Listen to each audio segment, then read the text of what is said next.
So I thought it might be good to do a real-time video of building these boxes. Went a little fast yesterday in the time-lapse section, so there's not all that much to it, but there is a little something to it. But as you can see, you can do all sorts of different boxes here. This is the one I built yesterday. They all have the same locking mechanism.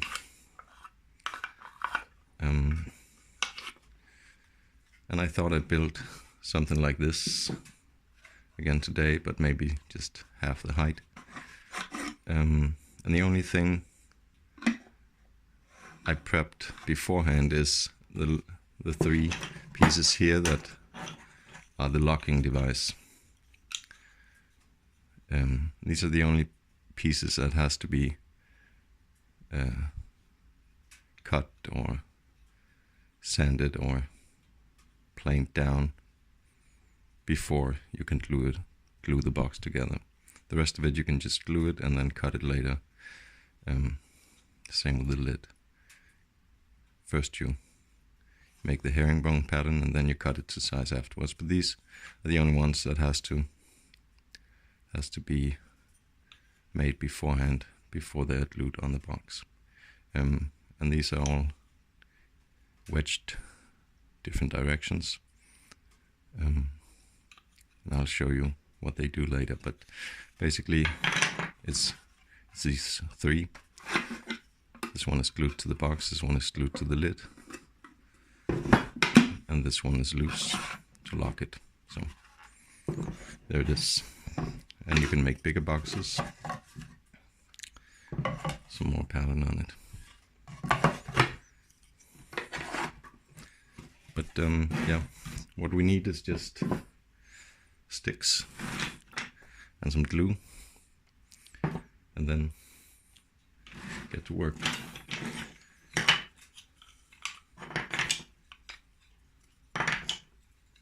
The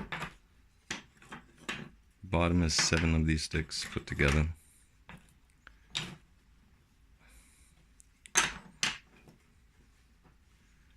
And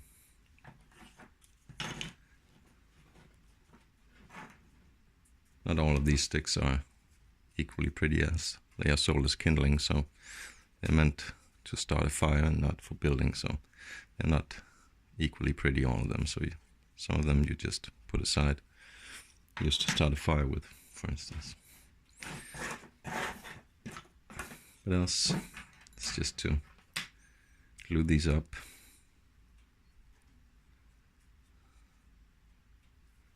One by one.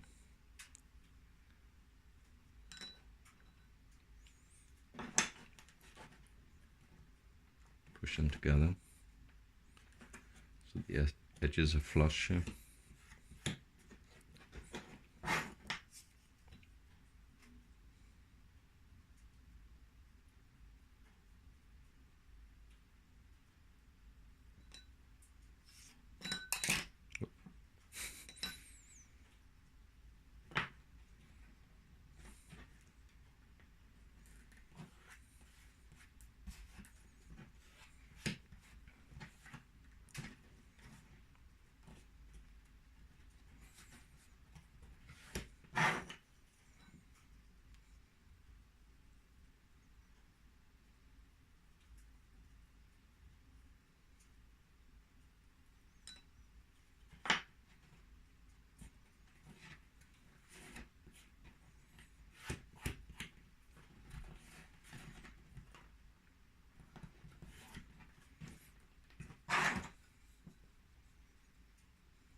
Obviously you can clamp these together, but I find that it works all right just pushing them together and then leaving them to dry.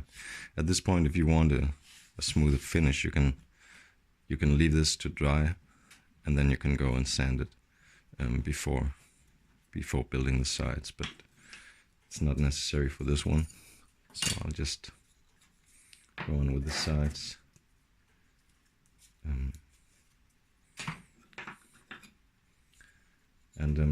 Well, I build the sides so that just the end of them is sticking out just a little, and then I can cut that off with a handsaw later on. So like this, I'm thinking 2 layers for this one. So it's just about starting the first one you glue on in the right spot. So I hold this down while I glue this on.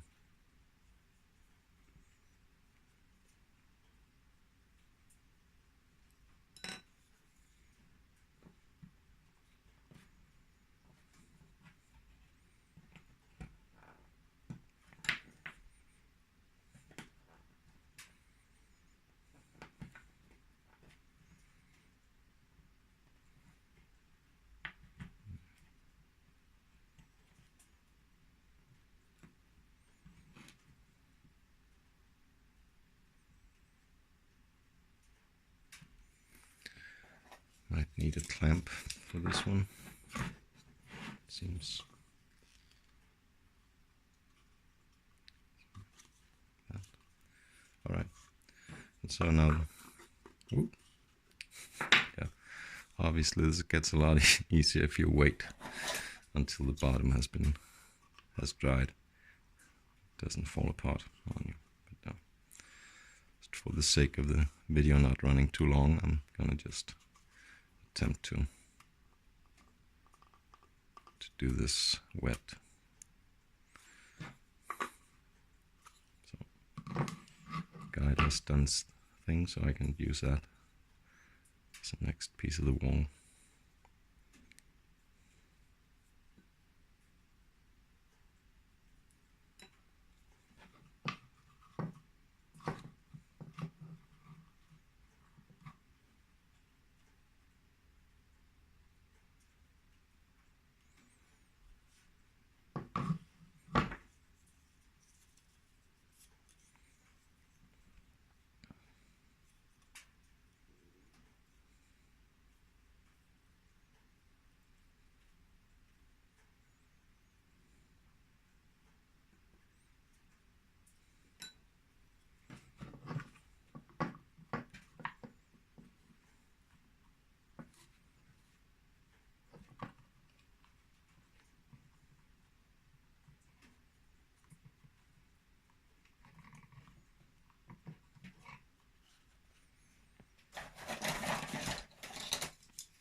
And on the last one, remember to put some on the end here.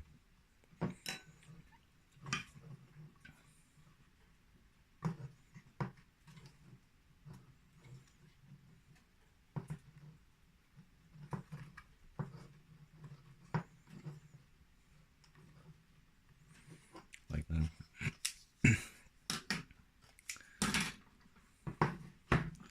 On to the second layer, and again you need a piece to use for a guide over here this time. So the piece that's sticking out is going on the other side to make the corner more rigid.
So the walls are done, and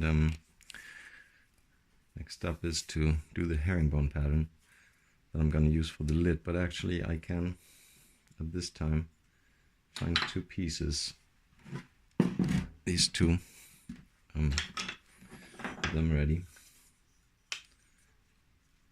One will be attached to the lid and the other will be attached to the side here, or to the box itself. I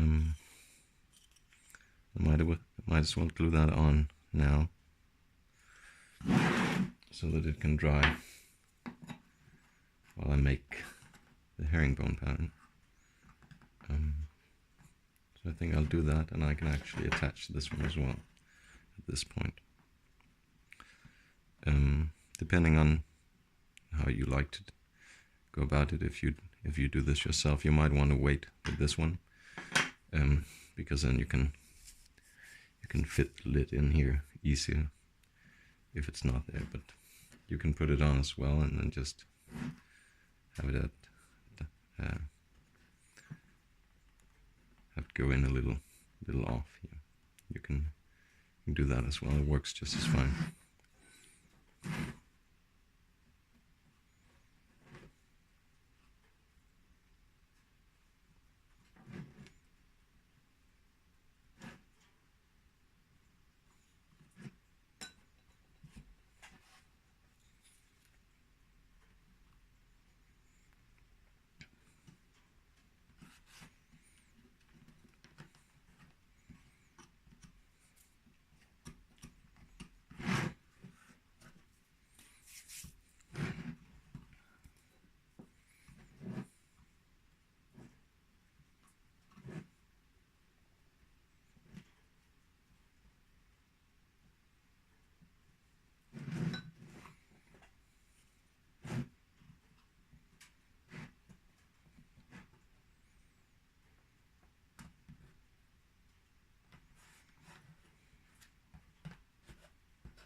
Alright, so I'll leave that to dry, and I'm just gonna show how I make the herringbone pattern. But I have a little piece that I will use as a lid for this one, but basically just put these at a square angle here.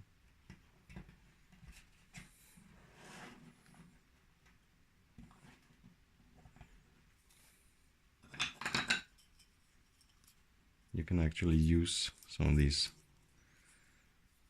half pieces because you're not going to use the whole width of this herringbone pattern anyway, so it's okay that the end is missing on this one, for instance.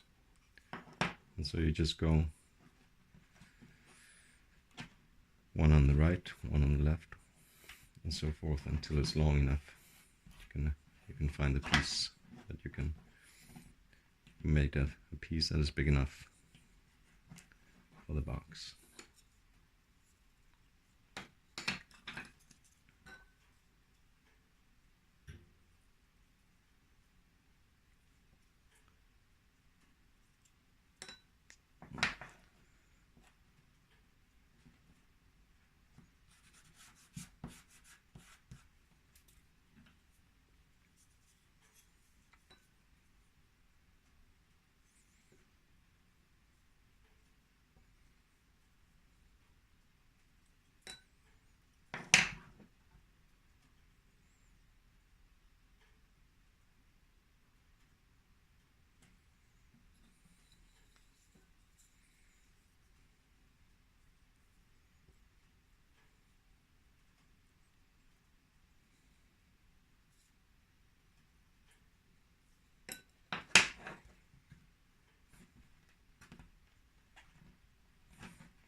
and then just about twice this size, and you have enough for the footprint of the box.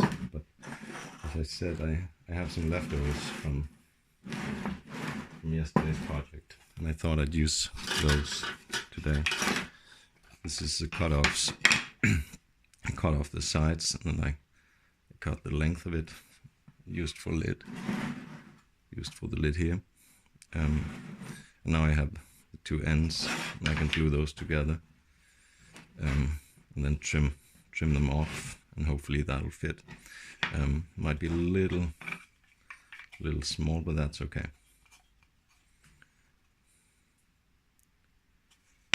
So glue these together.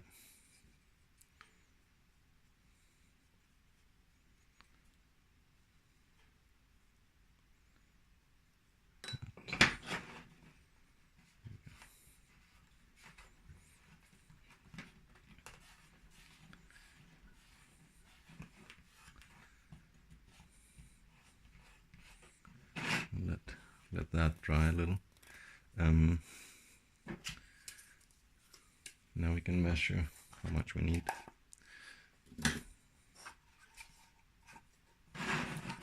See if it fits. I'm gonna have to trim a little off here. Maybe this as well. And so what I have is 14.3. Hopefully that's enough.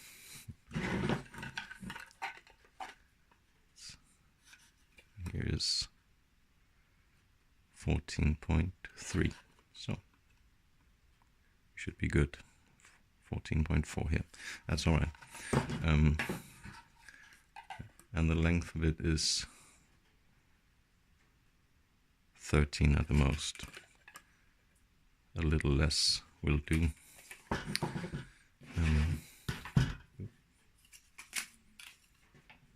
And this is 12.6, so I think we're good. Yeah. I'll just trim this off and this off on the sander. I'll be right back.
Yeah, it's a little small, but it's okay for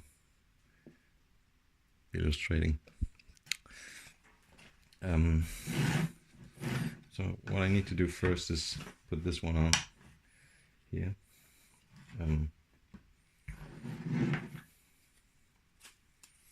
Now this is a little short. I can push this in. Doesn't have to go all the way into the wall in there. So I can just put it just about where I want it. Center it as good as I can.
When this is dried just a little, you can usually, this might be too loose. It's better if it's really fits the width of it, but you can fit it down here and see if this edge is,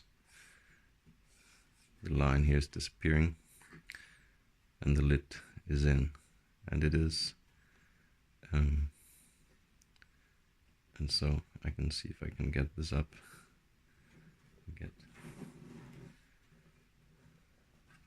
Just clamp it down where it is without disturbing it too much. And then all we need is actually just the last part of the lock here. And maybe, just for the sake of this video not turning too long, I can mark where I want that. Basically, you put in your locking wedge here. Make sure this is all the way up there. Then you put the second piece there, and you draw a line.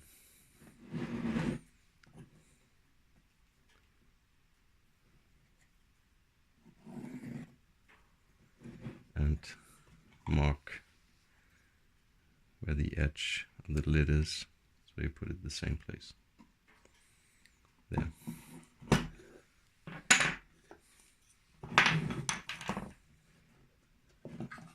Usually I would let this dry before I put this on, so to make sure that it sits. But I'll try and glue them both in at the same time here.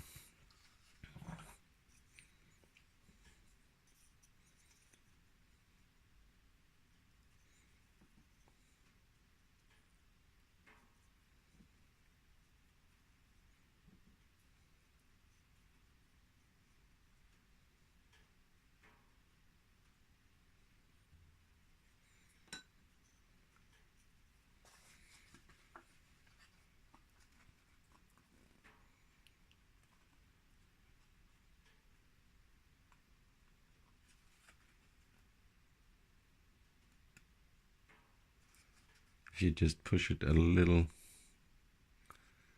above that line, the opening will be just a little bit bigger and the wedge will come out just a little, like on this one, and so you can push the knob there instead of it being totally flush and stuck in there and you have to push it with the tip of your finger.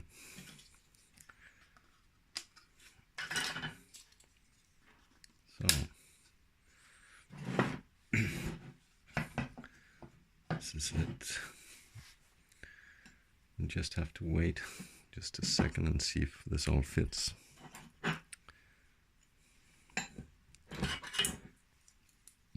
Can pack up my glue.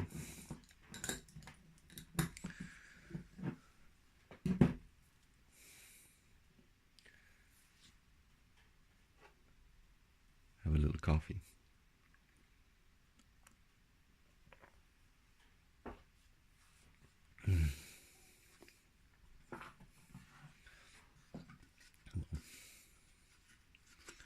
Let's see.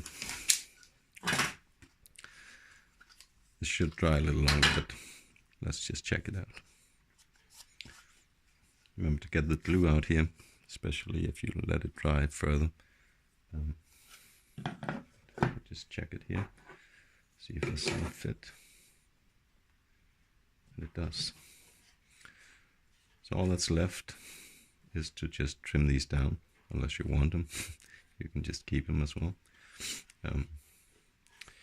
Let's just trim these down with a handsaw, and then it's done. If you want a smoother finish, you can sand it down on all sides. But you can use it as is.